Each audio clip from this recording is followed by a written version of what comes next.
मुल्क का सबसे बड़ा मसला है और बदकिस्मती से तरजीहात के हवाले से ये सबसे आखिरी नंबर पे। और इस पर जुल्म ये है कि हमने जो महकमा इसके लिए कायम था, जो बुरा भला 1%, 2%, 5% काम कर रहा था, उसको भी ख़त्म करके महकमा सेहत में जम कर दी। आप कितनी भी तरक्की कर जाएं, ना आप जमीन को खींच के बड़ा कर सकते हैं। ये आपके वसाइल वही हैं।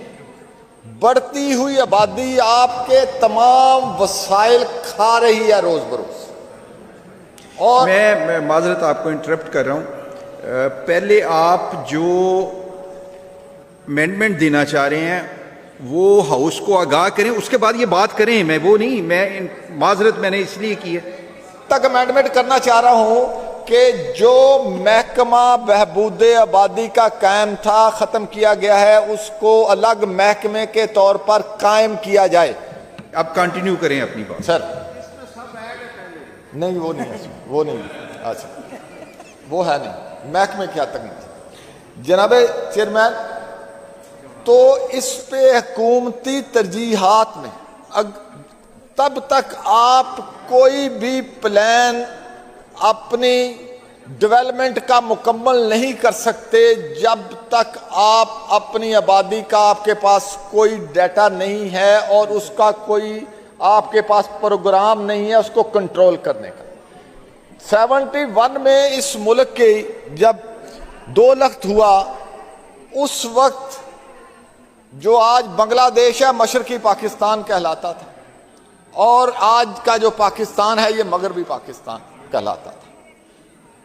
पैरिटी का जब असूल नाफज हुआ इस बुनियाद पे कि मशरकी पाकिस्तान को आबादी के लिहाज से जब नशिस्तें तफवीज़ की गई तो वो तकरीबन 55% बनती हैं सर।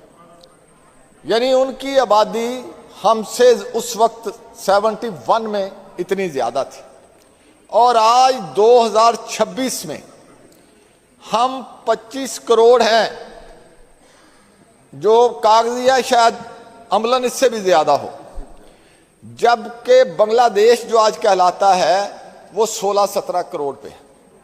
उन्होंने अपनी आबादी को कंट्रोल किया, अपनी तवज्जो उस पर मुर्तकज़ की। हालांकि जो डाटा था, जो स्टडीज थी, वो कहते थे कि ये जो मुल्क है इसका माहौल ऐसा है कि वहाँ आबादी की शरह ज़्यादा रहनी है, लेकिन इसके बावजूद उन्होंने इसको कंट्रोल किया इसी रीजन में, इसी का हिस्सा रहते हुए।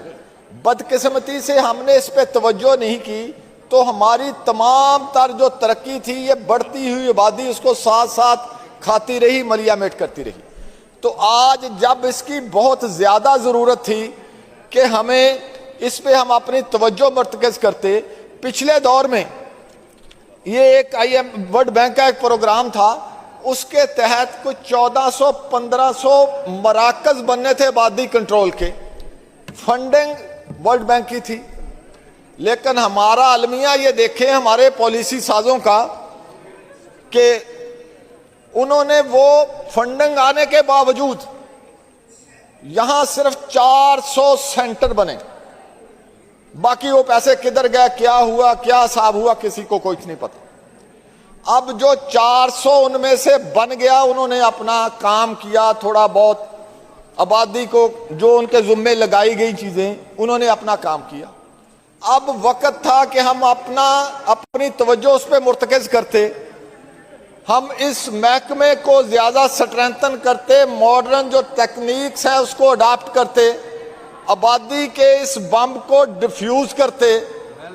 तो हमने उसे डिफ्यूज करने की बजाय उसका बेड़ा गर्क करने का, उसको फोल्ड करने का, उस पे छाता डालने का फैसला कर दिया। अब उसको हमने जम कर दिया, लोग आगे उसके महकमा दर उसके हिस्से बना रहे हैं, हम उसको खत्म करके एक महकमे में जम कर रहे हैं जो पहले नहीं चल रहा, जिसकी दवाइयां नहीं मिल रही, जो अपने हॉस्पिटल आउटसोर्स कर रहा है, उसको ये पूरा महकमा उसके हवाले उसमें जम कर दिया। अब वो मुलाजम जिनकी ट्रेनिंग हो चुकी थी, जो कई सालों से इस पे काम करते हुए उन्हें इसका तजर्बा मिल चुका था, अब यक जुम्बिश कलम जो है हमने उन्हें निकाल के बाहर खड़ा कर दिया। अब वो लोग रोज अलग से जलसे जुलूस कर रहे हैं, वो बेरोजगारी में मजीद इजाफा हुआ, वो अलग से अपने प्रोटेस्ट में हैं। अब इस बात की समझ नहीं है कि एक बंदे के पास 10 साल का 15 साल का एक्सपीरियंस है किसी काम के करने का, और ये एक स्पेशलिटी है, ये आम नॉलेज नहीं है। तो आप नए लोगों को भर्ती करेंगे? नहीं जी, नए लोग भर्ती करेंगे भाई वो आसमान से आएंगे? जो पहले से काम कर रहे हैं, एक्सपीरियंस्ड लोग हैं, उनको आप निकाल के बाहर खड़ा कर रहे हैं। जी हम जैसा वाइंड अप करें अब तो इसके लिए मेरी ये सबमिशन है कि इस